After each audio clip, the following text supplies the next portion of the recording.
الحمد للہ وکفا والصلاة والسلام علی عباده الذین اصطفى خصوصا علی افضلهم وخاتم النبیین محمد الامین وعلی آلہ وصحبہ اجمعین. اما بعد فقد قال اللہ تبارک وتعالی فی سورة البقرہ: اعوذ باللہ من الشیطان الرجیم بسم اللہ الرحمن الرحیم.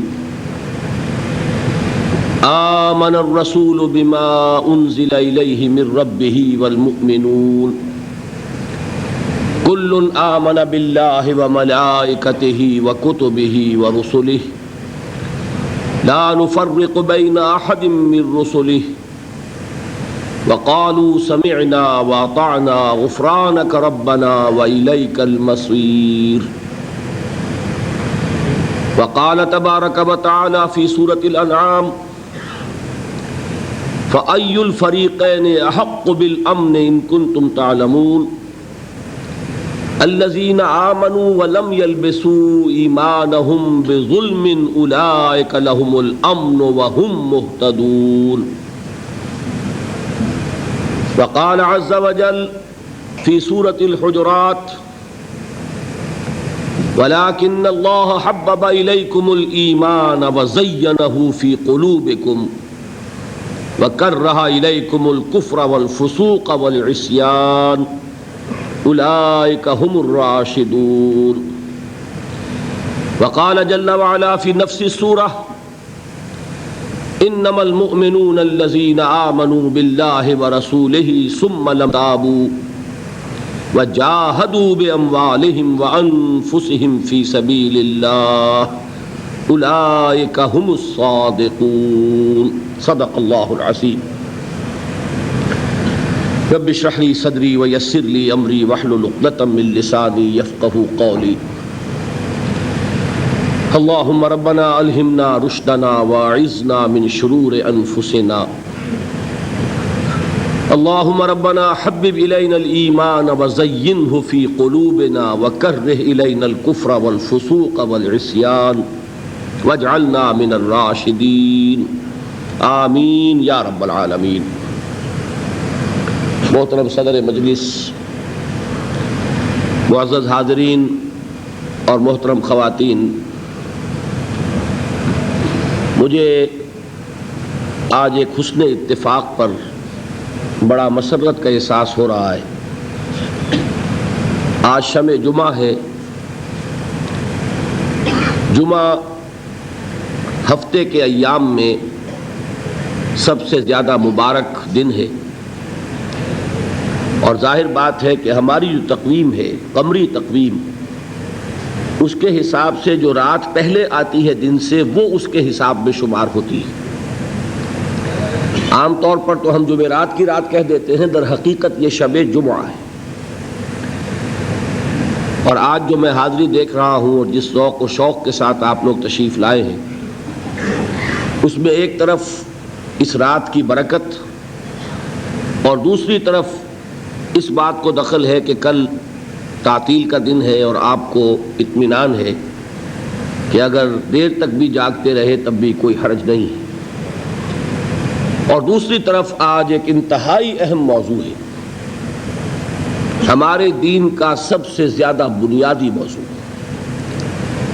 تو میں یہ سوچ رہا ہوں اور اللہ تعالیٰ سے دعا کر رہا ہوں کہ وہ مجھے توفیق عطا فرمائے کہ میں اس موضوع کا حق ادا کر سکوں. جو کچھ میرے ذہن میں ہے، جو کچھ میرے مطالعے کا حاصل ہے، آپ کے سامنے رکھ سکوں، اور اللہ تعالیٰ آپ کے ذہنوں کو بھی اس کے لیے کھول دے اور آپ کے دلوں کو بھی اس کے لیے کھول دے. دیکھیے، یہ ہر بچہ بھی جانتا ہے کہ ہمارے دین کا اہم ترین لفظ ایمان ہے. لیکن یہ کہ ایمان کے بارے میں اگر آپ کسی سے سوال کریں کہ بھائی ایمان کے معنی کیا ہیں، تو آپ دیکھیں گے کہ اچھے اچھے لوگ چکرا جائیں.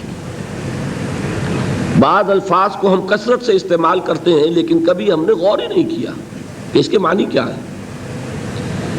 مجھے یقین ہے کہ آپ میں سے بھی اکثر لوگ اس سوال کو جب خود اپنے آپ سے کریں گے تو جواب صرف یہ دے سکیں گے کہ ایمان کے معنی ایمان، بھائی ایمان ایمان ہے، اور ایمان کے معنی کیا ہے؟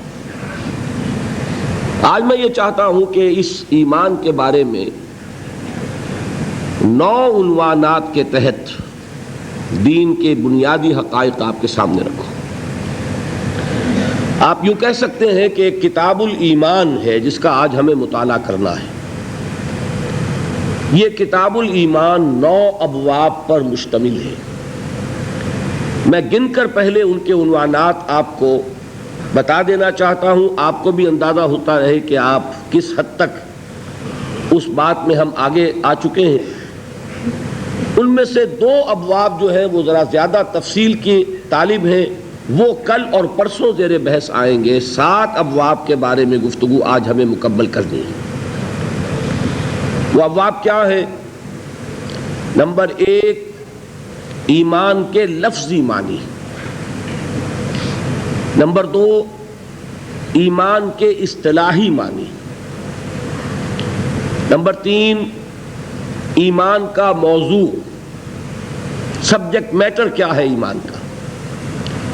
نمبر 4، ایمانیات ثلاثہ کی تفصیل۔ نمبر 5، ایمانیات ثلاثہ کی ریلیٹو امپورٹنس، اعتباری اور تقابلی اعتبار سے ان میں سے کس کو اہمیت حاصل ہے۔ نمبر 6، ایمان کے 2 درجے۔ نمبر 7، ایمان اور عمل کا تعلق۔ نمبر 8، ایمان اور جہاد کا رشتہ۔ اور نمبر 9، ایمان اور امن کا تعلق۔ یہ 9 عنوانات ہیں جن کے تحت آج میں، گھبرائیے نہیں، ان میں سے بعض بہت مختصر ہوں گے، لیکن میں نے گن اس لیے دیا ہے کہ آپ ہر عنوان کے تحت ایک بات کو خود اپنے ذہن میں محفوظ کرتے جائیں، تاکہ پھر آپ خود جائزہ لے سکیں انگلیوں پر گن کر کہ ان میں سے کتنی باتیں آپ کو یاد رہیں، کتنے عنوانات کے بارے میں بنیادی مواد کو آپ نے اپنے ذہن میں محفوظ کیا۔ سب سے پہلے ایمان کے لفظی معنی، اس کی اہمیت کو سمجھ لیجئے۔ دیکھیے، قرآن حکیم اللہ کا کلام ہے، لیکن یہ کلام نازل ہوا ہے ایک انسانی زبان میں۔ عربی زبان پہلے سے موجود تھی جس میں قرآن نازل ہوا۔ تورات نازل ہوئی عبرانی میں، عبرانی زبان پہلے سے موجود تھی جس کو لوگ بولتے تھے، جس میں تورات نازل ہوئی۔ اب اس میں جو الفاظ استعمال ہوئے ہیں وہ سب کے سب وہ ہیں کہ جو اہل عرب پہلے سے استعمال کر رہے تھے۔ ظاہر ہے اگر ان الفاظ کے حوالے سے گفتگو نہ ہوتی تو عربوں کی سمجھ میں کیسے آتی؟ لیکن یہ کہ قرآن مجید نے ان الفاظ کو پک اینڈ چوز کیا، منتخب کیا، چن لیا، پھر ان میں ایک اضافی مفہوم ڈالا اور اسے ایک اصطلاح کی شکل دی۔ یہ اصطلاح جو ہے سب جانتے ہیں، ہر فن کی اپنی اصطلاحات ہوتی ہیں۔ کیمسٹری ہے، اس کی بیسک ٹرمینالوجی ہے، اگر اسے آپ نہیں جانیں گے تو آپ کیمسٹری کا علم حاصل نہیں کر سکتے۔ فزکس ہے، اس کی اپنی اصطلاحات ہیں، ان اصطلاحات سے واقفیت نہیں ہوگی تو آپ فزکس نہیں پڑھ سکتے۔ فلسفہ ہے، اس کی اپنی اصطلاحات ہیں، منطق ہے، اس کی اپنی اصطلاحات ہیں۔ اسی طریقے سے ہمارے دین کی اصطلاحات ہیں، لیکن یہ اصطلاحات اس عربی زبان سے ماخوذ ہیں کہ جو پہلے سے بولی جا رہی تھی۔ تو یہ جان لیجئے کہ جو ہمارے دین کی بنیادی اصطلاحات ہیں ان کو سمجھنے کے لیے ان دونوں باتوں پر غور ضروری ہے کہ اس کے اصل لغوی معنی کیا ہیں۔ قرآن مجید کے نزول سے پہلے اس لفظ کے معنی کیا تھے، قرآن نے پھر اس میں کیا اضافی مفہوم شامل کر کے اسے ایک اصطلاح کی صورت دی۔ تو یہ ایک اصولی بات ہے۔ اب اس تمہید کے بعد سمجھیے، یہ بات سب کے علم میں ہوگی کہ عربی زبان کے اکثر الفاظ 999 فی ہزار الفاظ ایک سے حرفی مادے سے بنتے ہیں. وہ 3 لیٹرڈ روٹ جو ہے اس سے لفظ نکلتے چلے جاتے ہیں. علم ہے، عین لام میم، اسی سے عالم ہے، اسی سے معلوم ہے، اسی سے علامہ ہے، اسی سے متعلم ہے، اسی سے معلم ہے، اسی سے استعلام ہے. اب بے شمار الفاظ بنتے چلے جائیں گے. مادہ کیا ہے؟ علم. اب جب الفاظ آگے پڑھیں گے تو ان میں اضافی معنی شامل ہوں گے. علم، عالم کون ہے؟ جو علم رکھتا ہو. معلوم کیا ہے؟ جو کسی کے علم میں ہو. معلم کون ہے؟ جو علم سکھاتا ہو. متعلم کون ہے؟ جو علم سیکھتا ہو. یہ اب تمام چیزیں جو ہے اس علم کے ساتھ رشتہ قائم رہے گا، ٹوٹے گا نہیں، لیکن اضافی معنی پیدا ہوں گے. یہ 2 تمہیدیں ہیں. اس کے بعد اب سمجھیے ایمان کا لفظ بنا ہے امن سے. امن وہ لفظ ہے کہ جس کو ہر انسان جانتا ہے، اردو بولنے والا ہو، فارسی بولنے والا ہو، عربی تو بہرحال عربی کا یہ لفظ ہے ہی ہے. امن کا لفظ بچہ بچہ جانتا ہے. امن کسے کہتے ہیں؟ ایک ایسی کیفیت جس میں کوئی اندیشہ نہ ہو، خطرہ نہ ہو، خوف نہ ہو، پریشانی نہ ہو، فکر نہ ہو، غم نہ ہو، بے چینی نہ ہو.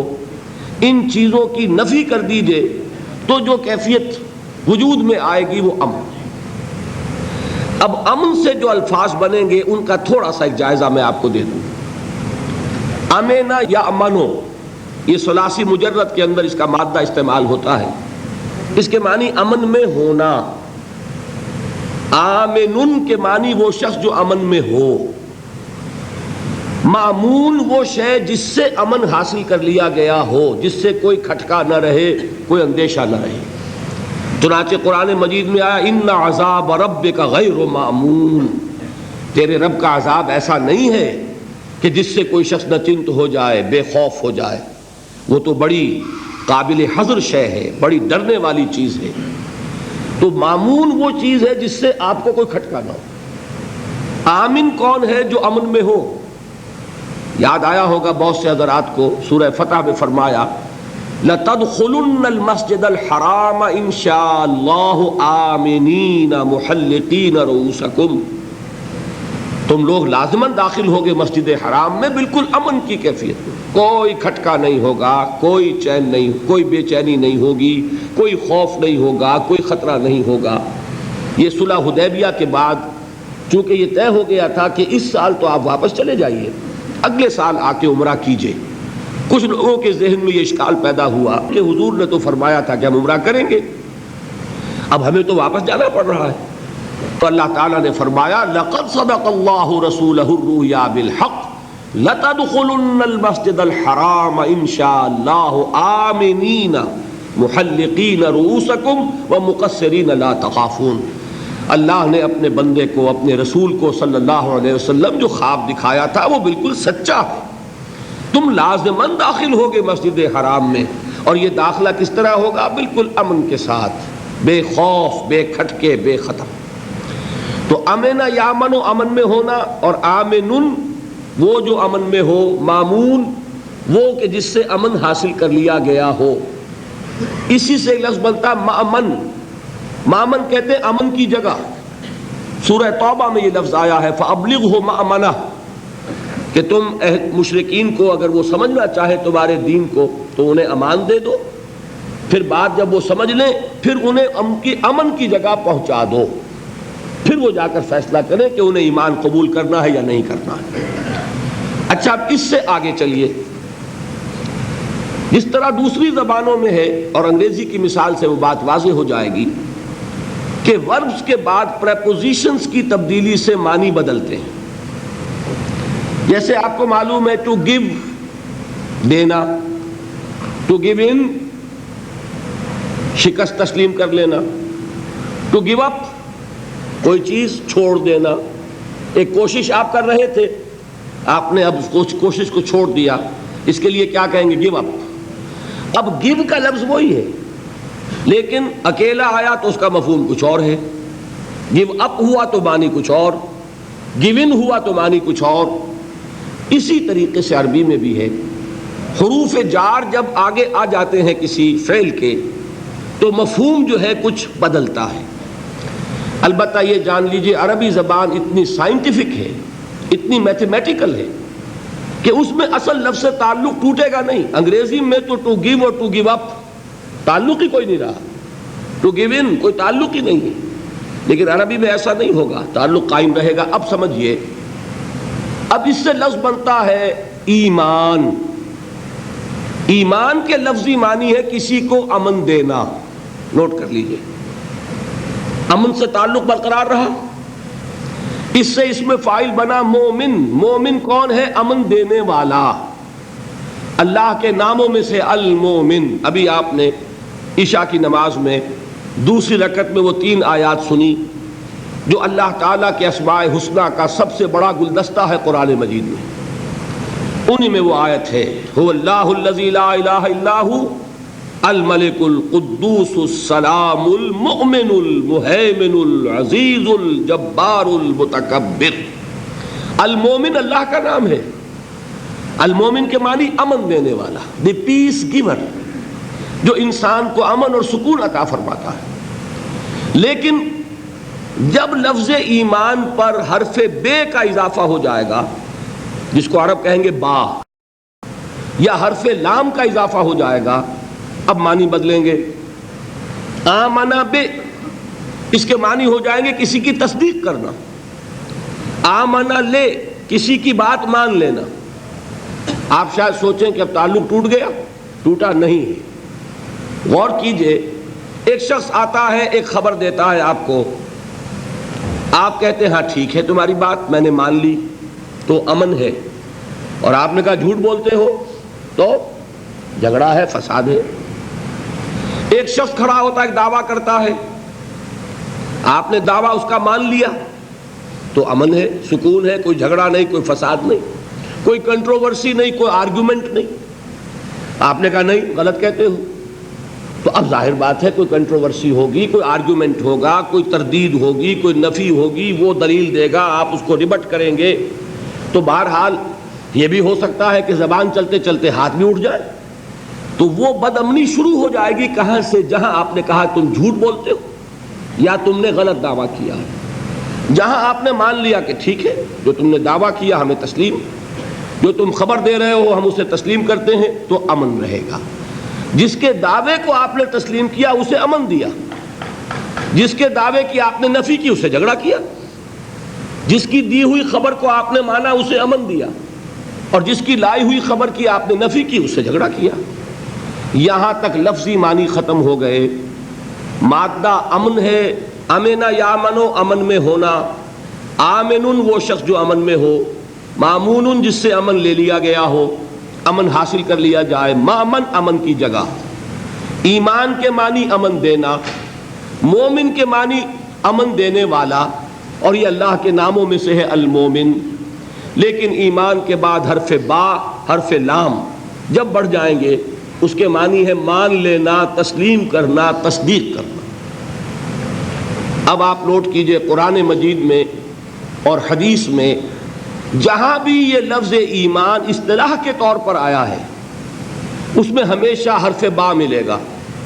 آمنت باللہ، آمن الرسول بما انزل الیہ من ربہ والمؤمنون کل آمن باللہ وملائکتہ وکتبہ ورسلہ۔ اصطلاح میں جب یہ لفظ آتا ہے ایمان کا تو حرف با کے اضافے کے ساتھ آئے گا۔ اس کے کیا معنی ہے؟ اب اصطلاحی معنی سمجھ لیجئے۔ ایمان کے اصطلاحی معنی ہے نبی کی تصدیق کرنا۔ نبی دعویٰ کرتا ہے مجھ پر وحی نازل ہو رہی ہے، آپ نہیں دیکھ رہے کہ وحی نازل ہو رہی ہے، آپ سے مراد کیا ہے؟ ابو بکر کا تصور کیجئے رضی اللہ تعالی عنہ، علی کا تصور کیجئے رضی اللہ تعالی عنہ، خدیجہ کا تصور کیجئے رضی اللہ تعالی عنہا، زید کا تصور کیجئے رضی اللہ تعالی عنہ۔ حضور نے فرمایا مجھ پر وحی نازل ہوئی، میرے پاس فرشتہ آیا، وہ اللہ کا پیغام لے کر آیا، میں اب اللہ کا نبی ہوں، میں اللہ کا رسول ہوں۔ اب یہ ایک دعویٰ ہے، دعویٰ بھی ہے، خبر بھی ہے۔ خبر دے رہے ہیں کہ فرشتہ آیا، وحی لایا، دعویٰ کر رہے ہیں کہ میں اللہ کا نبی ہوں، اللہ کا رسول ہوں۔ تو اب یہاں سے بات بالکل واضح ہو گئی. ایمان کیا ہے؟ تصدیق بما جاء بہ النبی صلی اللہ علیہ وسلم، تصدیق کرنا ہر اس بات کی جو لائے ہیں محمد صلی اللہ علیہ وسلم. یہ ایمان ہے. بات سمجھ میں آ گئی؟ بعض لوگ ان بنیادی حقائق سے بھی واقف نہیں، بڑے بڑے پڑھے لکھے لوگ. ایک ہے ایمان کا ایسنس، ایک ہے ایمان کی حقیقت، ایک ہے ایمان کے اجزاء. وہ تو ابھی آگے نا ہمارے چیپٹرز. ابھی ہم نے 2 چیپٹر کور کر لیے کہ ایمان کے لفظی معنی کیا ہے اور ایمان کے اصطلاحی معنی کیا ہے. اصطلاحاً ایمان کہلائے گا کوئی شخص بڑے سے بڑا موحد ہو، محمد کو نہ مانے، وہ مومن نہیں صلی اللہ علیہ وسلم. کوئی شخص انتہائی نیک ہو، وہ پورے جو بھی احکام ہیں ان پر عمل کر رہا ہو، لیکن حضور کی تصدیق نہیں کرتا، وہ مومن نہیں کہلائے گا. اس لیے کہ ایمان حقیقتاً اصطلاحاً ایمان جو ہے اس کا ابتدائی قدم کیا ہے؟ تصدیق بما جاء بہ النبی صلی اللہ علیہ وسلم، تصدیق کرنا ہر اس بات کی جو لائے ہیں محمد صلی اللہ علیہ وسلم. اب آئیے تیسرا چیپٹر.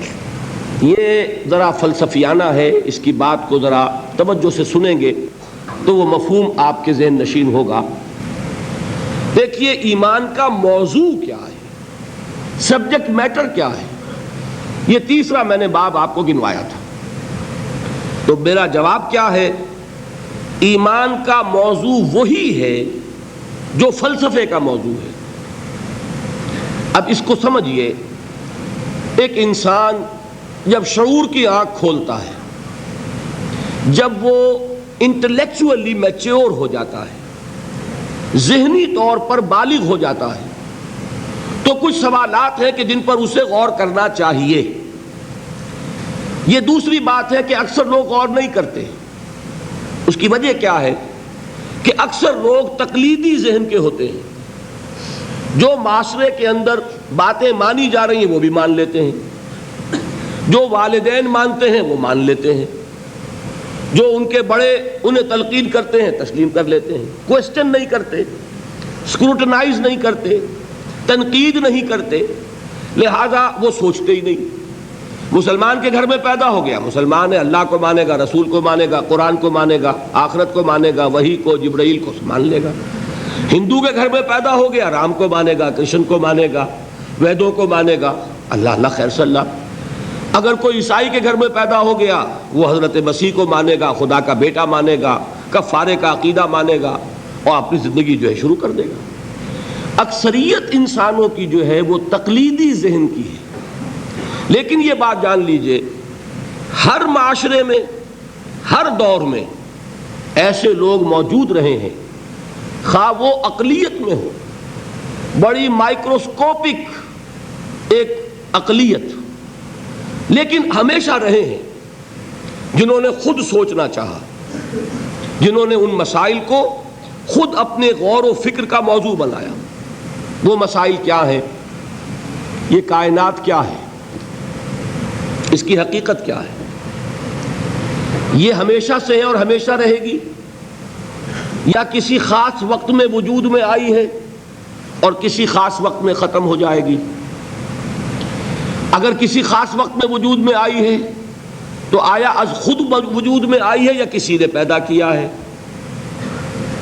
آیا خود بخود چل رہی ہے یا کوئی اس کا حاکم ہے؟ پہلا سوال تو یہ ہے سب سے اہم. دوسرا سوال یہ کہ میں کون ہوں، کہاں سے آیا ہوں. یہ تو ہمیں معلوم ہے، ہر شخص جانتا ہے فلاں تاریخ کو اس دنیا میں آیا، اس میں 9 مہینے کا اور اضافہ کر لے، فلاں تاریخ سے اپنی والدہ کے پیٹ میں اس کا آغاز ہوا. بس اس سے پہلے بھی کوئی میں تھا کہ نہیں، کوئی میری ہستی اس سے قبل بھی تھی یا نہیں تھی، تو کیا تھی. اور یہ بھی ہمیں معلوم ہے کہ ہر شخص کے لیے موت ہے، سامنے کھڑی ہے، یا قبر ہے، یا ہندو کو جلایا جانا ہے، ہر ایک کو معلوم ہے. لیکن آیا that death is the end، وہ خاتمہ ہے میرے سفر حیات کا، یا یہ کہ میرا وجود اس کے بعد بھی رہے گا؟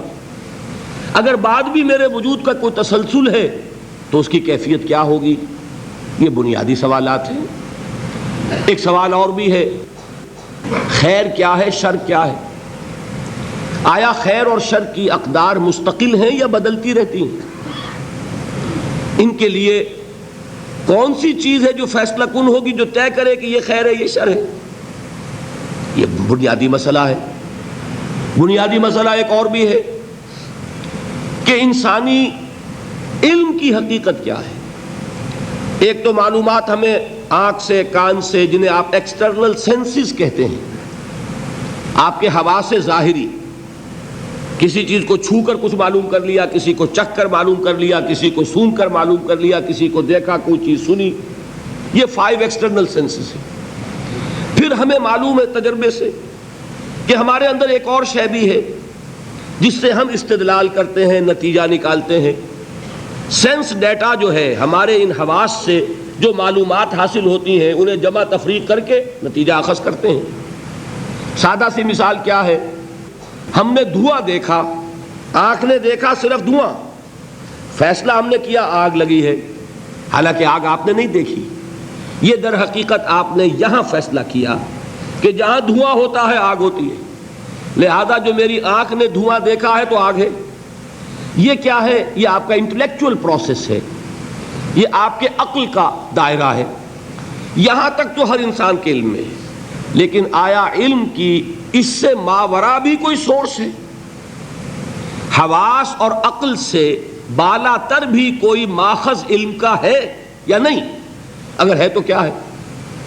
اس سے آگے چلیے، ایک مسئلہ یہ ہے کہ مجھے یہ تو معلوم ہے کہ میرا پیٹ کھانے کو مانگتا ہے، بھوک لگتی ہے تو ہنگر پینز ہوتے ہیں، لہذا میں کھاتا ہوں، کھانے کے لیے بھاگ دوڑ کرتا ہوں، معاش کی جد و جہد کرتا ہوں، کوئی کسی چلا رہا ہے، کوئی اینٹیں ڈھو رہا ہے، کوئی ہل چلا رہا ہے، کوئی قلم چلا رہا ہے۔ اسی طرح یہ معلوم ہے میرے اندر سیکشول ارج ہے جس کی بنا پر میں نے شادی کی ہے، گھر گرہستی کا بوجھ اٹھایا ہے۔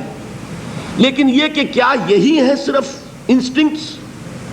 کیا حیوانی داعیات کے علاوہ کوئی اور ایسا بھی ہمارا داعیہ ہے کہ جس کی بنا پر ہم ممیز ہو جائیں حیوانات سے؟ بھوک تو حیوان کو بھی لگتی ہے، سیکشول ارج اس میں بھی ہے، کوئی رین بسیرا اسے بھی چاہیے، لومڑی کو بھٹ چاہیے، پرندے کو گھونسلہ چاہیے۔ اگر تو یہیں تک ہیں ہمارے محرکات عمل تو ہمارے اور حیوان کے درمیان کوئی فرق نہیں۔ لیکن اگر اس کے علاوہ بھی کوئی محرک عمل ہمارا ہے جو ہمیں حیوان سے ممیز کرتا ہو تو وہ کیا ہے؟ اب یہ بیسک کوسچنز ہیں، اور میں آپ کو یہ بتاؤں جن حضرات نے فلسفے کا مطالعہ کیا ہے وہ تو میری بات کو سمجھ بھی رہے ہیں اور جان رہے ہیں کہ میں نے جو گروپ کیا ہے کوسچنز کو، یہ فلسفے کی مختلف شاخیں ہیں۔ ایک زمانے میں فلسفہ ایک علم تھا، آج فلسفے کی برانچز ہو چکی ہیں۔ ایک میٹا فزکس ہے، میٹا فزکس طے کرتی ہے کائنات کی حقیقت کو۔ ایک ایتھکس ہے جو خیر اور شر اور اخلاقیات سے بحث کرتی ہے۔ ایک ایپسٹمولوجی ہے، علم کی حقیقت کے بارے میں بحث کرتی ہے۔ ایک سائیکالوجی ہے، نفس انسانی، اس کے داعیات، محرکات عمل کیا ہیں وہ اس سے بحث کرتی ہے۔ یہ تمام برانچز ہیں فلسفی کی۔ یہ سارے کوسچن جو ہیں اب ان کو جان لیجئے، دنیا میں ہمیشہ جو بات میں نے پہلے کہی تھی، ایسے لوگ موجود رہے ہیں کہ انہوں نے جس معاشرے میں آنکھ کھولی، انہوں نے ان سوالوں کے جو جوابات اس معاشرے میں تسلیم کیے جاتے تھے انہیں تقلیدی ذہن کے ساتھ تسلیم نہیں کیا، بلکہ غور و فکر، سوچ بچار۔ They wanted to know the truth for themselves۔ ہمیں خود معلوم ہونا چاہیے حقیقت کیا ہے۔ میں کیسے مان لوں؟ یہ کہہ رہا ہے کائنات خود بخود بن گئی، فلاں کہہ رہا ہے نہیں کائنات کا پیدا کرنے والا ایک خدا ہے، تیسرا کہتا ہے 100 خدا ہیں، چوتھا کہتا ہے کوئی خدا ودا نہیں ہے۔ تو میں کیسے مانوں؟ کس کی بات مانوں؟ مجھے خود جو ہے اپنی عقل سے، اپنے سوچ سے، اپنے غور و فکر سے ان کے جوابات تلاش کرنے۔ یہ جو لوگ ہیں انہیں آپ کہتے ہیں فلاسفہ، فلسفی، حکماء، دی وائز پیپل۔ کنفیوشس کون تھا؟ انہی سوالات کے بارے میں غور کرنے والا۔ تاؤ کون تھا؟ فلسفی. گوتم بدھ کی مثال میں کل دے چکا ہوں کہ آپ کو معلوم ہے کہ اس کے اندر سرچ فار ٹروتھ، حقیقت کی تلاش کا دائیا کتنا شدید ہوا. 30 برس کی عمر، پرائم آف دی یوتھ، ایک انسان کی جوانی کا یوں سمجھیے کہ وہ زور کا اور شدت کا دور ہے. اور کپل وستو کا شہزادہ، وہ کوئی ایسا تو نہیں تھا، کوئی بھکاری نہیں تھا، کوئی وہ مانگ کر روٹیاں کھانے والا نہیں تھا. ایک بڑی حکومت تھی کپل وستو والی. اس کا وہ شہزادہ، وہ عین اپنی جوانی کے عروج کے وقت، at the prime of his youth, وہ محل چھوڑتا ہے، جوان بیوی کو چھوڑتا ہے، شیرخوار بچے کو چھوڑتا ہے اور جاتا ہے اور در در کی خاک چھانتا ہے. کوئی رشی، کوئی منی، کوئی گیانی، کوئی جاننے والا، کوئی انلائٹنڈ پرسن، کوئی کہ جسے حقیقت کا سراغ مل گیا ہو، کوئی مجھے بتائے کہ حقیقت کیا ہے. یہ میں نہیں کہتا کہ اسے کیا ملا کیا نہیں ملا، اور جو کچھ آج گوتم بدھ کی طرف منسوب کیا جا رہا ہے وہ صحیح نسبت ہے اس کی یا غلط ہے. میں صرف مثال دے رہا ہوں کہ آپ سوچئے کہ یہ urge, the search for truth, the search for real knowledge, وہ کتنی شدید ہے کہ جب پیدا ہو جاتی ہے انسان کے اندر تو اسے کسی چیز سے کوئی دلچسپی نہیں رہتی. اس کے لیے دنیا کی کوئی چیز اہم نہیں ہے، وہ تو اس کے لیے اپنا سب کچھ لگا دے گا. He wants to know the truth، حقیقت کیا ہے. اب اس کی مثال آپ کو میں مغرب سے دے دوں. آپ کو معلوم ہے سقراط کون تھا؟ ایک فلسفی. اس نے غور و فکر کیا، سوچ بچار کیا. یونان میں اس وقت جو باتیں مانی جا رہی تھی اس نے ریجیکٹ کیا، یہ غلط ہے. اپنے خیالات پیش کرنے شروع کیے. کچھ نوجوان اس کی طرف متوجہ ہو گئے. معاشرے کو خطرہ محسوس ہوا کہ یہ نوجوانوں کو گمراہ کر رہا ہے، ان کے خیال میں گمراہ کر رہا ہے کہ جو چیزیں وہ مان رہے تھے ان کے خلاف کوئی بات پھیلا رہا ہے. لہذا اس سوسائٹی نے 2 آپشنز پیش کیے سقراط کے سامنے. یا اپنی زبان بند کر لو، کچھ بیان مت کرو تو زندہ رہ سکتے ہو، ورنہ یہ زہر کا پیالہ ہے، ابھی پینا پڑے گا. آپ کو معلوم ہے اس کا چوائس کیا تھا؟ He chose the cup of poison. میں نے جو کچھ سمجھا ہے، جو حقیقت مجھ پر منکشف ہوئی ہے، میں اس کو بیان کر کے زندہ نہیں رہ سکتا. میں بیان نہ کروں اور زندہ رہوں یہ ممکن نہیں. میں تو لازماً بیان کروں گا. اگر میرے لیے بیان کرنا ممکن نہیں ہے تو موت مجھے زندگی سے زیادہ پسند ہے. زہر کا پیالہ پیا کہ نہیں پیا؟ زندگی جو سب سے زیادہ قیمتی شے سمجھتا ہے انسان، اس کو بھی اس نے اپنے اس فکر اور نظریے کے اوپر قربان کر دیا. یہ دوسری مثال ہے. تیسری مثال لیجئے حضرت سلمان فارسی رضی اللہ تعالی عنہ. کہاں پیدا ہوئے؟ ایران میں. فارسی ہیں. باپ ایک بہت بڑے آتش کدے کا چیف پریسٹ تھا، سب سے بڑا پجاری. اور وہ ظاہر بات ہے کہ جب باپ اس منصب پر ہے تو باپ کے بعد بیٹا بیٹھے گا، کیریئر اس کے لیے روشن. لیکن ان کو یہ خیال آیا کہ یہ عجیب بات ہے، آگ ہم خود جلاتے ہیں، ایندھن نہ ڈالیں تو جلتی نہیں، ہم ایندھن ڈالیں تو جاری رہے گی، اور پھر اسی کے آگے ہاتھ جوڑ کر کھڑے ہو جائیں، اسی سے ہم دعائیں کریں، اسی سے ہم مانگنے لگیں. یہ تو بڑی بے وقوفی کی حرکت ہے، میں اس کو کرنے کے لیے تیار نہیں. آپ کو معلوم ہے he left his house, he left his country. گھر چھوڑا، ملک چھوڑا. کہاں گئے؟ شام. شام میں عیسائی راہبوں کے پاس، جیسے گوتم بدھ نے ایک ایک رشی اور ایک ایک منی کی خدمتیں کی ہیں، جوتیاں سیدھی کی ہیں علم حاصل کرنے کے لیے. یہ سلمان فارس کا رہنے والا ایک ایک عیسائی پادری کے پاس، ایک ایک عیسائی راہب کے پاس جا رہا ہے. مجھے بتاؤ حقیقت کیا ہے.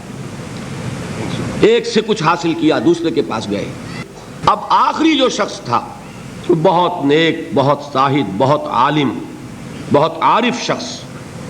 چونکہ آپ کو علم میں ہے کہ اس وقت تک جب تک حضور پر وحی نازل نہیں ہوئی تو دین کون سا تھا؟ دین عیسوی. اور وہ دین عیسوی کے ماہر اور بڑے ہی ایسے روحانی طور پر اعلیٰ مقام پر فائز راہب موجود تھے. حضور کو بچپن میں پہچانا ایک راہب نے، بحیرہ راہب. پہچانا کہ نہیں پہچانا؟ اسی طرح کا یہ راہب تھا کوئی شخص. جب اس کی موت کا وقت آیا، حضرت سلمان فارسی پوچھتے ہیں کہ اب آپ مجھے کس کے حوالے کر رہے ہیں؟ میری تو وہ علم کی پیاس ابھی بجھی نہیں ہے. وہ شخص کہتا ہے میرا علم یہ مجھے بتا رہا ہے کہ نبی آخر الزماں کے ظہور کا وقت اب قریب ہے. تمہارے اندر جو یہ پیاس ہے علم کی، یہ تو انہی کے دامن میں پہنچ کر اس کو سیری حاصل ہوگی. اور میرا علم مجھے بتاتا ہے کہ جنوب کی طرف کھجوروں کی سرزمین میں ان کا ظہور ہوگا. لہذا قسمت یاوری کرے گی، بسم اللہ کرو، ادھر کا رخ کرو. ادھر اس راہب کی آنکھیں بند ہوئیں، ادھر انہوں نے سفر شروع کیا عرب کا. ایک قافلے کے ساتھ شریک ہو گئے. قافلے پر ڈاکوؤں کا حملہ ہوا، گرفتار کر لیے گئے. گرفتار کرنے کے کیا معنی؟ غلام بنا لیے گئے، غلام بنا کر بیچ دیے گئے. لیکن خریدار کون تھا؟ مدینے کا ایک یہودی. یہ ہے طلب صادق. کشاں کشاں چاہے غلام کی حیثیت سے جا رہے ہیں مدینے. قسمت جو ہے یاوری کر رہی ہے. بظاہر یہ ہے کہ لوٹے گئے، غلام بنا لیے گئے. مدینے پہنچ گئے. حضور ابھی تشریف نہیں لائے، ابھی مکے میں ہے. لیکن خبریں آ رہی ہیں کہ مکے میں کسی نے دعویٰ کیا ہے نبوت کا. اب یہ منتظر ہیں، جا سکتے نہیں کہ غلام ہیں، آزاد تو ہے نہیں کہ اپنی مرضی سے موو کریں. میں یہ کہا کرتا ہوں یہ سلمان وہ شخص ہے، فارس کا سلمان، جس کے بارے میں وہ بات 100% صحیح ہے کہ پیاسا کنویں کے پاس نہیں گیا، کنواں پیاسے کے پاس چل کر آیا کہ محمد الرسول اللہ مدینے پہنچے ہیں صلی اللہ علیہ وسلم. اب انہیں خبر ملی، آ گئے وہ. لیکن یہ کہ بہرحال کیسے پہچانوں کہ جھوٹا ہے یا سچا نبی ہے؟ میرے لیے کیا پہچان ہے؟ راہب سے ایک سوال کیا تھا، اس نے کہا تھا دیکھو ایک پہچان میں تمہیں بتا دیتا ہوں، وہ صدقہ اور خیرات قبول نہیں کریں گے، ہدیہ قبول کریں گے. لہذا اب یہ چشم تصور ہی سے آپ دیکھیے کتنی منت سماجت کی ہوگی. اپنے اس یہودی آقا کی رخصت لی، ساتھ ہی کھجوریں کچھ حاصل کی، کھجوروں کو ٹوکری میں ڈالا، حضور کی خدمت میں پہنچ گئے. حضور نے سوال کیا کہ سلمان یہ کیا ہے؟ عرض کیا یہ صدقہ ہے، میں آپ کے لیے لایا ہوں. آپ نے فرمایا نہیں، صدقہ یہ غربا کا حق ہے، تقسیم کر دو، میں صدقہ نہیں لیتا. کچھ دنوں کا بیچ دے کر پھر وہی کام کیا، پھر کچھ کھجوریں لے کے حاضر ہوئے. کیا ہے؟ یہ ہدیہ ہے، آپ کی خدمت میں میں پیش کر رہا ہوں. فرمایا ہاں ہدیہ میں قبول کرتا ہوں. فوراً ایمان لائے، قدموں میں گر گئے. اب آپ بتائیے کہاں سے کہاں سلمان پہنچا ہے. اگر وہ بھی اپنے معاشرے میں جو چیز مانی جا رہی تھی اس کو مان کر اپنی زندگی بتا دیتا تو کیا محمد الرسول اللہ صلی اللہ علیہ وسلم کے قدموں تک پہنچنا نصیب ہوتا؟ یہ ہے وہ بات. اب اور مثالیں سن لیجئے. ورقہ ابن نوفل ہیں، مکے کے رہنے والے ہیں، لیکن ان کا دل پھر گیا یہ بتوں کو پوجنا چیبانی دارد، بے جان مورتیاں خود ہم تراشیں، ان کو پوجیں. لہذا وہ اب حقیقت کی پیاس میں گئے. کہاں؟ مکے سے چل کر شام پہنچے. اس وقت تک حضور تو پیدا تو ہو چکے ہیں، ولادت ہو چکی ہے، وحی کا آغاز نہیں ہوا. لہذا ورقہ کہاں پہنچے ہیں؟ شام. وہاں جا کر عیسائیت اختیار کرتے. وہی دین تھا اس وقت، جب تک وہی حضور پر نہیں آتی وہی دین ہے آسمانی. حضرت عیسیٰ علیہ السلام کی رسالت کا دور چل رہا ہے، اور اتنی مہارت حاصل کرتے ہیں کہ ان کے بارے میں آپ کو ملے گا روایات میں کانا یکتب التوراۃ بالعبرانیہ، کہ حضرت ورقہ ابن نوفل عبرانی زبان میں تورات لکھا کرتے تھے. مکے میں عربی زبان کے لکھنے والے گنتی کے لوگ تھے، اور یہ عبرانی کی تعلیم حاصل کی انہوں نے. اتنے بڑے عالم. جب پہلی وحی آئی ہے تو حضرت خدیجہ حضور کو لے کر گئی ہیں انہی ورقہ ابن نوفل کے پاس کہ ذرا سنیے ان کے ساتھ کیا ماجرا پیش آیا ہے. حضور نے جب وہ واقعہ بیان کیا حضرت جبرائیل کی آمد کا، غار حرا کا جو واقعہ تھا، تو ورقہ ابن نوفل فرماتے ہیں کہ یہ وہی ناموس ہے جو موسیٰ پر نازل ہوا تھا، عیسیٰ پر نازل ہوا تھا، اور کاش کہ میں اس وقت تک زندہ رہوں جبکہ آپ کی قوم آپ کو مکے سے نکال دے گی.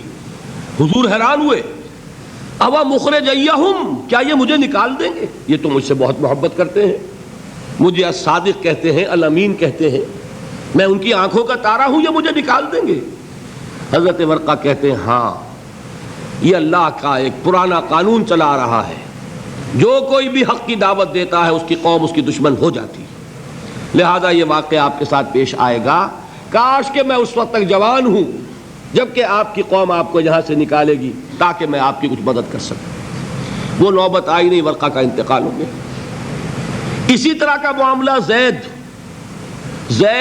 کعبے کے پردے پکڑ پکڑ کر کہا کرتے تھے، اے اللہ میں صرف تیری بندگی کرنا چاہتا ہوں، میں ان بتوں کو نہیں پوجنا چاہتا، مجھے معلوم ہے ان میں کچھ نہیں ہے، لیکن اے اللہ کیسے پوجوں یہ مجھے معلوم نہیں، تیری بندگی کیسے کروں، تیری پرستش کیسے کروں، تیرے احکام کیا ہیں مجھے معلوم نہیں۔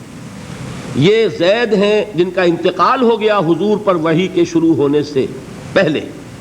ان کے بیٹے تھے سعید ابن زید جو بہنوئی تھے حضرت عمر ابن خطاب کے، ان کے گھر میں فاطمہ بنت خطاب حضرت عمر کی ہمشیرہ تھی۔ اب آپ بتائیے زید کا بیٹا ہو، کیسے ممکن ہے کہ ادھر محمد پر وحی آئے ادھر وہ اس کی تصدیق نہ کر دیں؟ لہذا سعید ابن زید جو ہیں یہ عشرہ مبشرہ میں سے ہیں، ان 10 چوٹی کے صحابہ میں سے ہیں کہ جنہوں نے فوراً تصدیق کی اور جن کو کہ جنت کی بشارت دنیا میں دی گئی۔ وہ سعید ابن زید کے بیٹے سعید، اور یہی ذریعہ بنے ہیں حضرت عمر کے ایمان کا۔ وہ آپ کی بہن اور آپ کے بہنوئی فاطمہ اور ان کے شوہر سعید ابن زید یہ ایمان لائے ہیں پہلے، اور ان کے راستے سے ہو کر ایمان کی دولت خود حضرت عمر تک پہنچی۔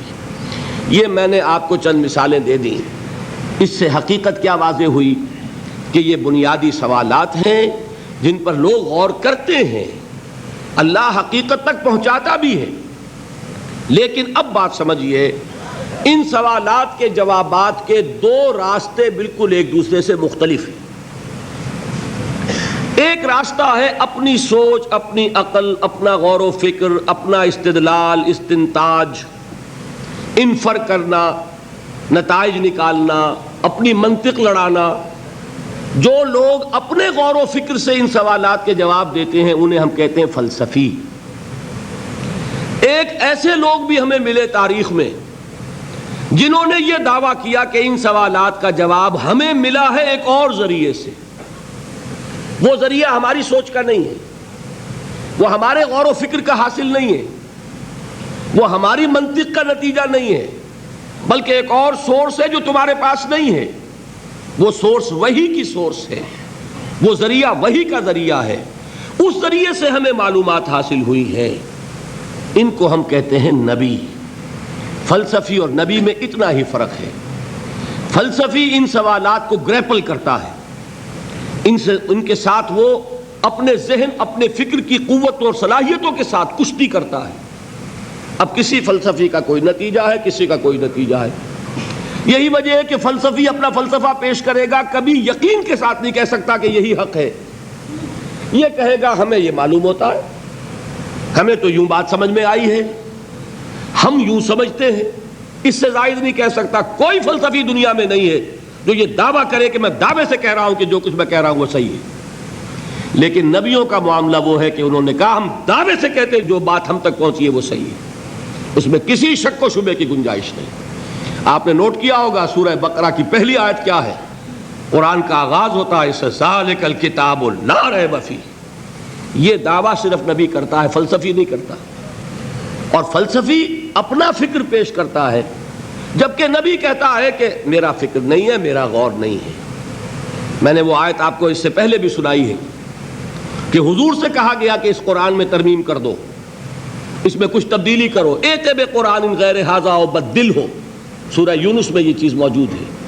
کیا جواب دیا گیا؟ دلوایا گیا، قل ما یکون لی ان ابدلہ من تلقاء نفسی ان اتبع الا ما یوحی الی۔ کہہ دیجئے میرے لیے ہرگز ممکن نہیں ہے کہ میں اس میں کوئی تبدیلی کر سکوں اپنے جی سے، میں تو خود پابند ہوں اس کا جو مجھ پر وحی کیا جا رہا ہے، میں اس میں تبدیلی کیسے کروں گا؟ انا اول المسلمین، میں تو پہلے گردن جھکا دینے والا میں خود ہوں۔ انا اول المومنین، سب سے پہلے اس کی تصدیق کرنے والا میں ہوں۔ میرا کلام ہوتا الفاظ بدل دیتا، میرا فلسفہ ہوتا کوئی نہ کوئی ترمیم کر دیتا، کوئی گیو اینڈ ٹیک، کوئی کسی درجے میں مفاہمت، کوئی لے دے کر سودا کرنا، میری بات نہیں ہے، میرا قول نہیں ہے، میرا فکر نہیں ہے، میرا فلسفہ نہیں ہے، یہ تو مجھ پر وحی کیا جا رہا ہے، اور خود میں سب سے بڑھ کر پابند ہوں اس وحی کا کہ جو حکم دیا جا رہا ہے پہلے میں خود اس پر عمل کرتا ہوں۔ یہ فرق ہو گیا فلسفی اور نبی میں۔ باقی جہاں تک سبجیکٹ میٹر کا تعلق ہے، جہاں تک مسائل کا تعلق ہے، وہ بالکل کامن ہے فلسفی اور ریلیجن۔ یہ بات واضح ہو گئی تو ایک بات اور سمجھ لیں، حضرت ابراہیم علیہ السلام کا قول اس ضمن میں بڑا پیارا ہے۔ سورہ مریم میں آتا ہے، انہوں نے اپنے والد سے یہ بات کہی، یا ابت انی قد جانی من العلم ما لم یاتک فاتبعنی اہدک صراطا سویا۔ ابا جان، میرے پاس وہ علم آیا ہے جو آپ کے پاس نہیں آیا تھا، لہذا آپ میری پیروی کیجئے، میں آپ کو راستہ بتاؤں گا، سیدھا راستہ کون سا ہے۔ اب دیکھیے، یہ بات کو میں اور واضح کرنے کے لیے کہہ رہا ہوں کہ بظاہر یہ کہا جا سکتا ہے کہ یہ الٹی گنگا بہہ رہی ہے، بیٹا باپ سے کہہ رہا ہے۔ باپ کہہ سکتا ہے کہ میں نے یہ بال اپنے دھوپ میں سفید نہیں کیے، تم کل کے بچے میرے ہاتھوں پلے بڑھے، تم میرے بیٹے ہو، میں تمہارا باپ ہوں، تم مجھ سے تقاضا کر رہے ہو کہ میں تمہاری پیروی کروں۔ یہ تو وہی بات ہو گئی کہ گنگا الٹی بہہ رہی ہے، لیکن اس کا جواب وہ پہلے دے چکے ہیں، دلیل پہلے دے چکے ہیں۔ یا ابت انی قد جانی من العلم ما لم یاتک، میرے پاس وہ علم آیا ہے، وہی اللہ نے میرے پاس بھیجی۔ حواس خمسہ میرے پاس ہے، آپ کے پاس بھی ہے، عقل میرے پاس ہے، آپ کے پاس بھی ہے۔ آپ کی عمر زیادہ ہے، عقل زیادہ ہے، عقل کو پالش کرنے والی چیز تجربہ ہے، تجربہ ظاہر بات ہے باپ کا زیادہ ہے، بیٹے کا کم ہے، تو دونوں جو سورسز ہیں نالج کی، اس کے اعتبار سے آپ مجھ سے آگے۔ لیکن ایک تیسری سورس وہ ہے جو آئی ہی میرے پاس ہے، آپ کے پاس آئی نہیں۔ اس دلیل کی بنیاد پر میں آپ سے یہ مطالبہ کر رہا ہوں کہ آپ کو میری پیروی کرنی ہوگی۔ یا ابت انی قد جانی من العلم ما لم یاتک فاتبعنی اہدک صراطا سویا۔ تیسرا چیپٹر یہاں ختم ہو گیا۔ عنوان کیا تھا؟ ایمان کا موضوع، سبجیکٹ میٹر کیا ہے؟ وہی بنیادی سوالات جو فلسفے میں ہیں، جن سے فلسفے میں بحث ہوتی ہے، خواہ وہ میٹا فزکس ہو، خواہ ایتھکس ہو، خواہ سائیکالوجی ہو، خواہ ایپسٹیمولوجی ہو۔ جو سوالات وہاں ہیں وہی سوالات یہاں ہیں، لیکن وہاں سورس کیا ہے؟ ہیومن انٹلیکٹ، ہیومن لاجک، منطق، غور و فکر، سوچ بچار، تعقل، تفکر، اور یہاں کیا ہے؟ وحی۔ یہ فرق ہے، باقی جہاں تک سبجیکٹ میٹر کا تعلق ہے کوئی فرق نہیں۔ اب آئیے چوتھا باب، ایمانیات ثلاثہ کی تفصیل۔ اب ہمیں یہ سمجھنا ہے کہ انبیاء نے ان سوالات کا جواب کیا دیا۔ یہ ہے ایمانیات۔ وہ جوابات جو ہیں ان کو ذرا ذہن نشین کیجئے، البتہ یہ کہ اس کے لیے 3 عنوان پہلے ذہن میں قائم کر لیں۔ ان کو 3 گروپس کے اندر ہم جمع کر لیں گے۔ ایک ہے ایمان باللہ یا توحید، توحید اسی کو کہتے ہیں جسے ایمان باللہ کہتے ہیں۔ ایک ہے ایمان بالآخرہ یا معاد، اور ایک ہے ایمان بالرسالت۔ یہ 3 عنوانات ہیں، لیکن یہ کہ بات جب اب میں تفصیل سے بیان کروں گا تب یہ علیحدہ علیحدہ آپ کے سامنے آئیں گے کہ انبیاء نے، اور یہ مشترک چیز ہے، ایمان جس کی دعوت دی موسیٰ نے، عیسیٰ نے، ابراہیم نے، نوح نے، ہود نے، صالح نے اور محمد نے صلی اللہ علیہ وسلم وعلیہ الصلوۃ والسلام، سرے منہ فرق نہیں ہے۔ شریعت میں فرق ہے، نماز کیسے ہوگی، روزہ کیسے ہوگا، یہ سارے احکام، فلاں چیز حلال فلاں حرام، ان میں بھی فرق ہو جائے گا، ہوا ہے۔ لیکن جہاں تک ایمان کا تعلق ہے، از آدم تا ایدم، آدم سے لے کر آج تک ایمان میں کوئی فرق واقع نہیں ہوا، وہ وہی ہے آدم سے لے کر محمد الرسول اللہ تک۔ وہ کیا ہے؟ پہلے سوال کا جواب انہوں نے دیا، یہ کائنات جو نہایت وسیع و عریض کائنات ہے، جو تا حد نگاہ پھیلی ہوئی ہے، آج تک بھی ہمیں معلوم نہیں کہ کہاں شروع ہوتی ہے کہاں ختم ہوتی ہے۔ نہایت پاورفل الیکٹرانک مائکروسکوپس ہم نے ایجاد کر لی ہیں، کتنے کتنے قطر کے شیشے بنا لیے گئے ہیں، لیکن آج تک بھی ہمیں معلوم نہیں کائنات شروع کہاں ہوئی ختم کہاں ہوئی. We don't know. ان کا پہلا جواب کیا تھا؟ یہ کائنات نہ ہمیشہ سے ہے نہ ہمیشہ رہے گی، یہ حادث ہے، فانی ہے، اور ایک خاص وقت میں اس کی تخلیق ہوئی ہے اور ایک خاص وقت تک کے لیے ہوئی ہے، الی اجل مسمی. نمبر 2. نمبر 3، اس کا ایک خالق ہے، خود بخود نہیں بنی، خود بخود نہیں چل رہی، خود بخود نہیں ختم ہوگی. ایک خالق ہے اس کا جس نے اس کو پیدا کیا، اور یہ کہ پیدا کرنے والا، چلانے والا اور ختم کرنے والے 3 نہیں ہیں. جن حضرات کے علم میں ہوگا، ہندوؤں میں ایک مسلک یہ بھی ہے، پیدا کرنے والا خدا اور ہے، اس کا رب، اس کو چلانے والا، پرورش کرنے والا اور ہے، اس کو ختم کرنے والا اور ہوگا. یعنی یہاں تک تو وہ مان رہے ہیں کہ کائنات نہ ہمیشہ سے نہ ہمیشہ رہے گی، یہ پیدا ہوئی ہے اور ختم ہوگی، لیکن یہاں سے آگے فرق ہو گیا، پیدا کرنے والا اور، اس کو نرش کرنے والا، پرورش کرنے والا اور، اس کو ہلاک کرنے والا اور. جبکہ انبیاء کی دی ہوئی بات کیا ہے؟ وہ ایک ہی اللہ ہے، وہی خالق، وہی مدبر، وہی ہے کہ جس کے حکم سے کائنات ختم ہوگی، قیامت واقع ہو جائے گی. ایک نقشہ قرآن مجید میں 2 جگہ پر کھینچا گیا ہے. جیسے آپ بسترا کبھی بچھاتے ہیں کبھی طے کرتے ہیں، اللہ نے اس کائنات کی اس بساط کو بچھایا ہے، ایک وقت آئے گا وہ طے کر لے گا. وَالسَّمَاوَاتُ مَطْوِيَّاتٌ بِيَمِينِهِ، وہ دن آئے گا کہ تمہاری یہ زمین اس کے ایک مٹھی میں ہوگی. وَالْأَرْضُ، یہ ایک پوری کی پوری زمین جو ہے، قَبْضَتُهُ يَوْمَ الْقِيَامَةِ، اس کی ایک مٹھی میں ہوگی. وَالسَّمَاوَاتُ مَطْوِيَّاتٌ بِيَمِينِهِ، اور تمام یہ فضائیں اور خلائیں اس کے داہنے ہاتھ میں لپٹی ہوئی ہوں. بہرحال وہ ایک خدا ہے، ایک خالق ہے، ایک مدبر ہے، ایک ہی ہے کہ جو اس کو ہلاک کرنے والا ہے. نمبر 4، وہ جو ایک ہستی ہے، واحد، نہ اس جیسا کوئی ہے اس کی ذات کے اعتبار سے، نہ اس جیسا کوئی ہے اس کی صفات کے اعتبار سے، نہ اس جیسا کوئی ہے اختیارات کے اعتبار سے. یہ توحید ہو رہی ہے نا. اور نمبر 5، جتنی صفات کمال ہیں وہ اس میں بتمام و کمال موجود ہیں. مثلا علم ایک صفت ہے، اعلیٰ صفت ہے. عالم ایک غیر عالم کے مقابلے میں ایک اعلیٰ ہستی کا حامل ہے. تو اگر علم ایک اعلیٰ قدر ہے تو وہ بکل شیء علیم، وہ ہر چیز کا جاننے والا ہے. اسی کو انگریزی میں کہتے ہیں آپ اومنیشنٹ، he knows everything. قدرت، اتھارٹی، طاقت، یہ اگر کوئی قدر ہے یقیناً ہے، تو هو علی کل شیء قدیر، وہ ہر چیز پر قادر ہے. Omni potent. اسی طرح حیات، زندگی، ظاہر بات ہے زندہ شے مردہ سے بہتر ہے، معلوم ہوا زندگی افضل ہے، زندگی ایک اعلیٰ قدر ہے. تو وہ کیا ہے؟ الحی، وہ زندہ و جاوید ہستی ہے.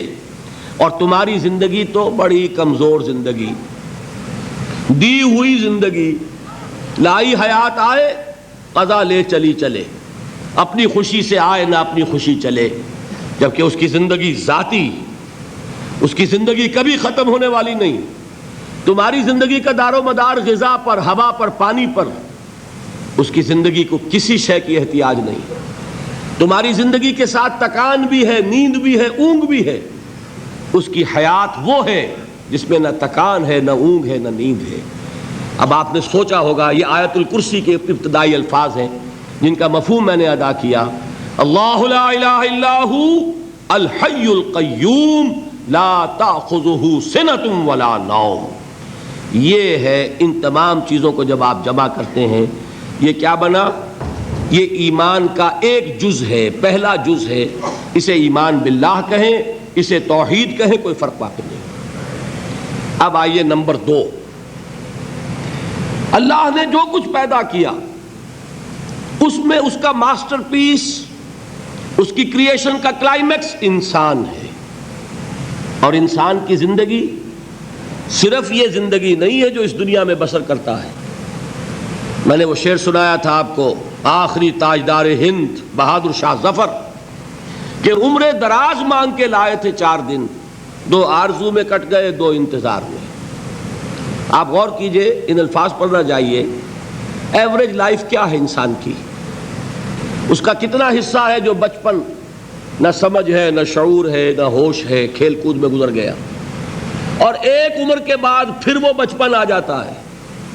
لیکن لا یعلم من بعد علم شیئا، بڑے بڑے عالم، بڑے بڑے فاضل پھر بچے بن کر رہ جاتے ہیں. دماغی صلاحیتیں معوف، قوا جو ہے مزمحل.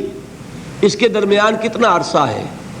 میکسیمم وقت جو ملتا ہے انسان کو کام کا، ایکسیپشنل ہے لوگ، لیکن ایوریج جو ہے 30 ایئرز سے زیادہ آپ کا زندگی کا جو ہے در حقیقت، جس میں آپ اپنے کسی ارادے سے، اپنے کسی پلاننگ کے تحت، اپنے خود پیش کسی نقشہ کار کے طریقے سے کوئی کام کرتے ہیں. تو کیا زندگی بس یہی ہے؟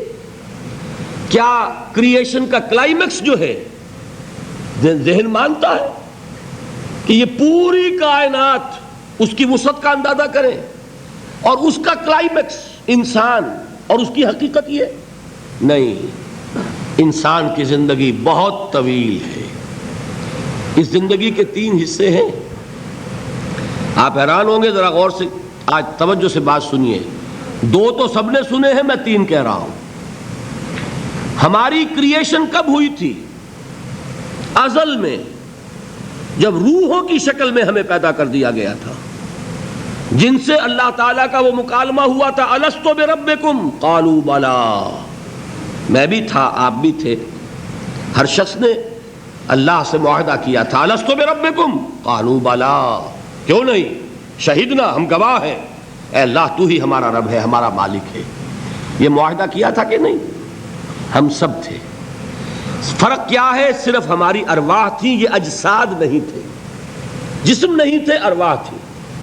تو کریشن تو اس وقت سے ہے. ایک زندگی ہماری وہ ہے جو ہم بتا آئے. ایک زندگی یہ ہے کہ ایک جسم کے ساتھ، وہ جسم جو زمین سے بن رہا ہے، پیدا ہو رہا ہے، زمین کی غذا سے پل رہا ہے، اس کے ساتھ اس روح کو شامل کر دیا گیا. یہ ہماری حیات دنیاوی ہے. اس کے بعد وقت آئے گا، جسم واپس چلا جائے گا جہاں سے آیا تھا. منہا خلقناکم وفیہا نعیدکم ومنہا نخرجکم تارۃ اخری. اسی میں سے ہم نے تمہیں بنایا تھا، اسی میں لے جائیں گے، اسی میں سے پھر قیامت میں اٹھا کھڑا کریں گے. لیکن کیا روح بھی دفن ہو جاتی ہے؟ نہیں. تمہاری اصل حقیقت وہ اس وقت لوٹتی ہے وہاں جہاں سے وہ آئی تھی. یہ مفہوم ہے انا للہ و انا الیہ راجعون. ہماری ارواح وہاں سے آئی تھی، وہیں لوٹ جائیں گی. ہمارا جسم زمین سے آیا تھا، زمین میں لوٹ جائے گا. یہ زمینی شے ہے، وہیں سے آئی تھی، وہیں دفن ہو جائے گی. دفن ہو، جلا دی جائے، جو بھی ہو وہیں جائے گی. چیلیں کھا جائیں گے پارسی کی لاش کو، تو چیلیں بھی تو پھر مٹی بن کر مٹی میں مل جائیں گی. بہرحال یہیں سے تم آئے، یہیں جاؤ گے. لیکن ہم در حقیقت جس شے سے عبارت ہیں وہ ہمارا جسم نہیں ہے، بلکہ وہ ہے ہماری روح. وہ روح جو ہے وہ تو اس وقت سے ہے، الستو بربکم، جب ہم نے کہا تھا. اس کے بعد ہمیں یہاں بھیجا گیا اس جسم کے ساتھ، اور وہ روح واپس جائے گی. انا للہ و انا الیہ راجعون. اب اس کو آپ نے سمجھا؟ انسانی زندگی کا یہ تصور ہے جسے ہم تسلیم کرتے ہیں.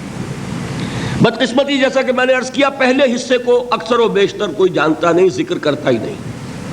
2 حصوں کو تو مسلمان نہ مانے گا تو وہ مسلمان ہی نہیں. حیات دنیاوی، حیات اخروی، یہ 2 تو ماننے پڑیں گے نا، ورنہ تو مسلمان ہی نہیں بنتا.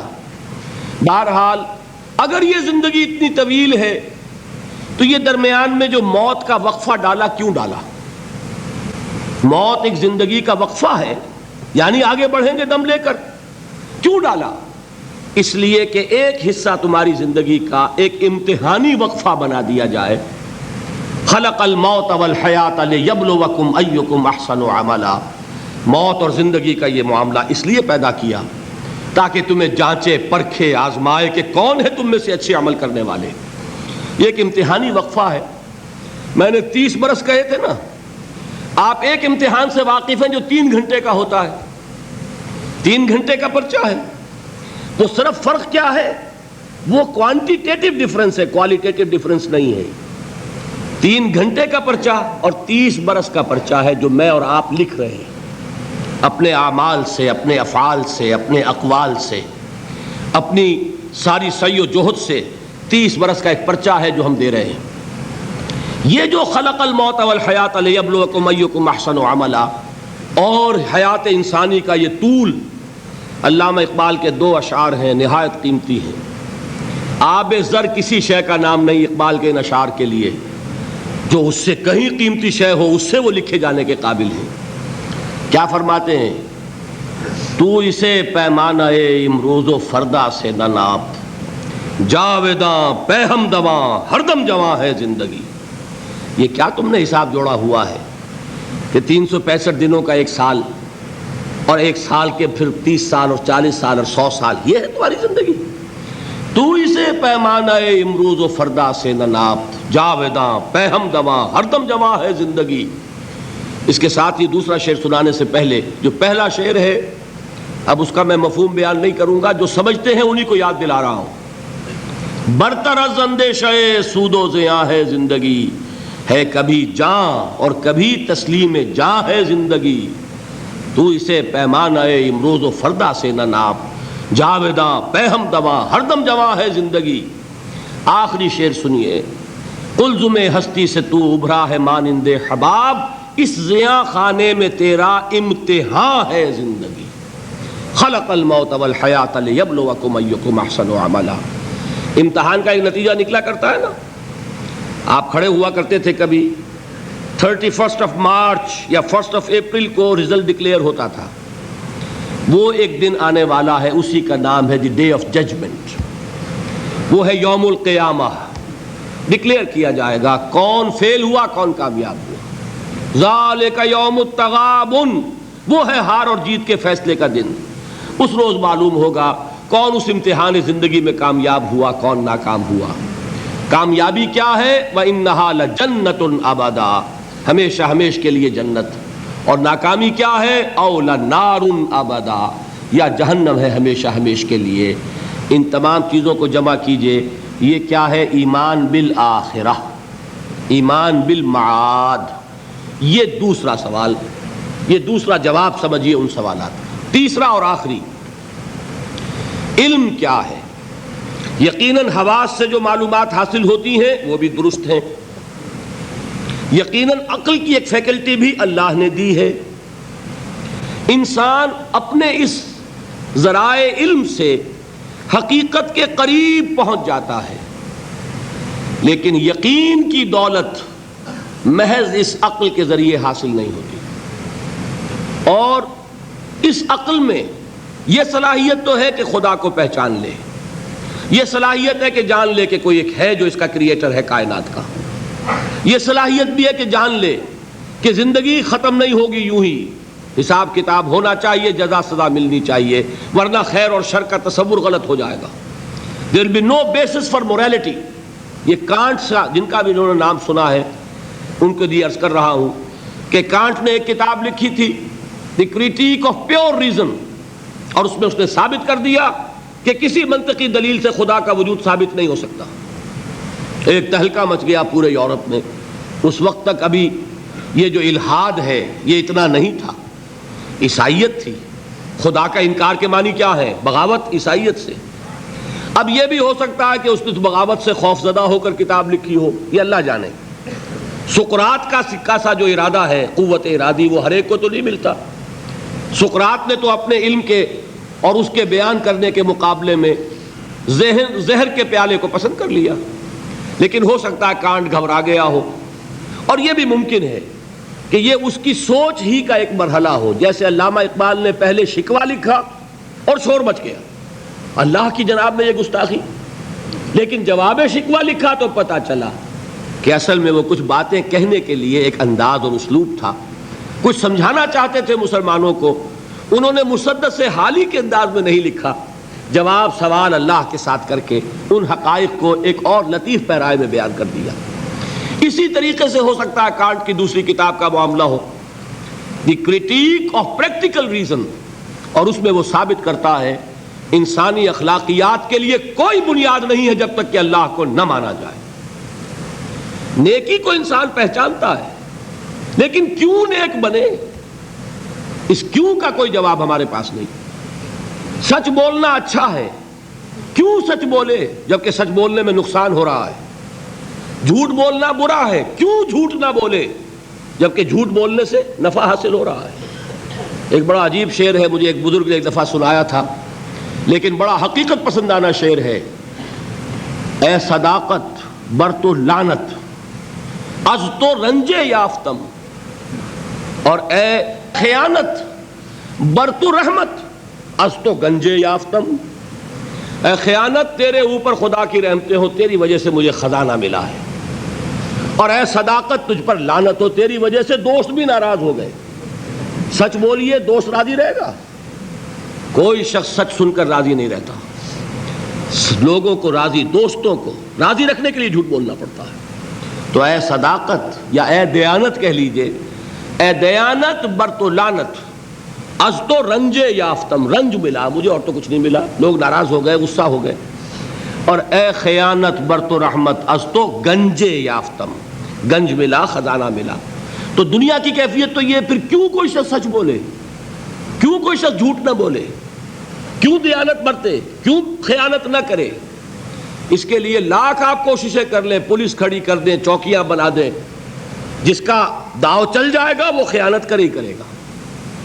اس کو روکنے والی ایک شے ہے اللہ پر ایمان۔ یہ میں بات کس کی بیان کر رہا ہوں؟ کانٹ کی، کہ بغیر خدا کو مانے ہوئے اخلاق کے لیے کوئی بنیاد نہیں۔ تو یہ ہے وہ چیز جو میں آپ کو بتا رہا ہوں کہ علم انسان کا، اس کے حواس سے جو حاصل ہوتا ہے علم، سائنٹیفک علم وہی ہے۔ قرآن نے کبھی اس کی نفی نہیں کی۔ قرآن تو کہتا دیکھو، کھول آنکھ، فلک دیکھ، فضا دیکھ، کھول آنکھ، زمین دیکھ، فلک دیکھ، فضا دیکھ، اور مشرق سے ابھرتے ہوئے سورج کو ذرا دیکھ۔ افلا ينظرون الى الابل كيف خلقت والى السماء كيف رفعت والى الجبال كيف نصبت والى الارض كيف سطحت۔ قرآن نے دعوت دی ہے، یہ علم بھی صحیح ہے، حقیقی ہے۔ پھر تعقل، تفکر، افلا تعقلون، افلا تتفکرون، افلا یعقلون، یہ سارا قرآن نے کہا۔ ان دونوں کو اپروو کرتے ہوئے، تسلیم کرتے ہوئے قرآن کہتا ہے اس کی لمٹ ہے، یہ علم تمہیں حقیقت کے دروازے تک تو پہنچا دے گا، اندر داخل نہیں کرے گا۔ بڑے پیارے الفاظ ہیں اقبال کے، گزر جا عقل سے آگے کہ یہ نور چراغ راہ ہے منزل نہیں ہے۔ غور کیا کبھی؟ عقل گو آستاں سے دور نہیں، اس کی قسمت میں پر حضور نہیں ہے، قریب لیکن حضور نہیں ہوگا۔ انسان کو حقیقت کے حضور میں حاضری اور علم الیقین کا حصول صرف وحی کے ذریعے سے ممکن ہے۔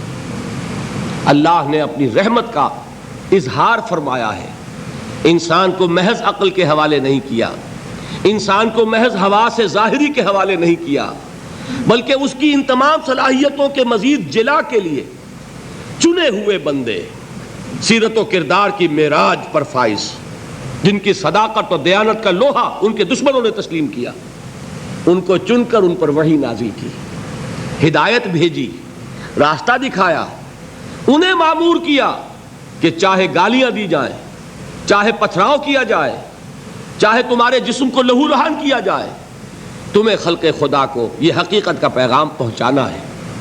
جو پیغام پہنچانا ہے اس پر عمل کر کے دکھانا ہے۔ اگر ایک نظام دیا گیا ہے تو نظام کو قائم کر کے چلا کے دکھانا ہے۔ یہ جلیل القدر ہستیاں انسان تھے، نسل آدم میں سے تھے، اس میں کوئی شک نہیں، لیکن یہ جلیل القدر ہستیاں، انہیں ہم کہتے ہیں یہ انبیاء ہیں، جن کو اللہ نے چنا، جن کو پسند فرمایا۔ اللہ یصطفی من الملائکۃ رسلا ومن الناس، اللہ چن لیتا ہے فرشتوں میں سے بھی اپنے پیغام رساں اور انسانوں میں سے بھی۔ فرشتوں میں سے کسے چنا؟ جبرائیل کو۔ انسانوں میں سے کسے چنا؟ محمد کو صلی اللہ علیہ وسلم۔ وہی اللہ سے لی جبرائیل نے، پہنچائی محمد کو صلی اللہ علیہ وسلم، وہی محمد نے لی جبرائیل سے صلی اللہ علیہ وسلم وعلیہ الصلوۃ والسلام، اور پہنچائی انسانوں کو۔ یہ دو لنکس ہیں اس نبوت و رسالت کی، رسول ملک فرشتہ، رسول بشر نبی یا رسول۔ ان دونوں لنکس سے وحی منتقل ہوئی کس سے؟ اللہ سے۔ اللہ کی وحی ہے، جبرائیل کی وحی نہیں ہے۔ جبرائیل ذریعہ ہے، محمد ذریعہ ہے۔ محمد کا ذہن، ان کی عقل، ان کا فکر منبع وحی نہیں ہے، وہ ریسیپینٹ ہیں، وصول کرنے والے ہیں۔ یہ اللہ کی ہدایت ہے، اللہ سے خلق تک پہنچی ہے۔ اولاً رسول ملک، ثانیاً رسول بشر۔ یہ ہے نبوت، یہ ہے رسالت۔ یہ نبوت اور رسالت اپنے زینت پر پہنچی، اپنے کلائمیکس کو پہنچی، اور اپنے زینت اور کلائمیکس اور نقطہ عروج کو پہنچ کر ختم ہو گئی، اور یہ نام ہے محمد الرسول اللہ صلی اللہ علیہ وسلم، خاتم الانبیاء، رحمت للعالمین، خاتم النبیین، آخر المرسلین۔ ان کو جو ہدایت دی گئی وہ ہے القرآن، الہدی، the guidance, the complete guidance, the final guidance. نوع انسارا پیام آخری حامل رحمت للعالمین۔ ان تمام چیزوں کو جمع کریں گے تو اس کا نام ہے ایمان بالرسالت۔ یہ ہیں ایمانیات۔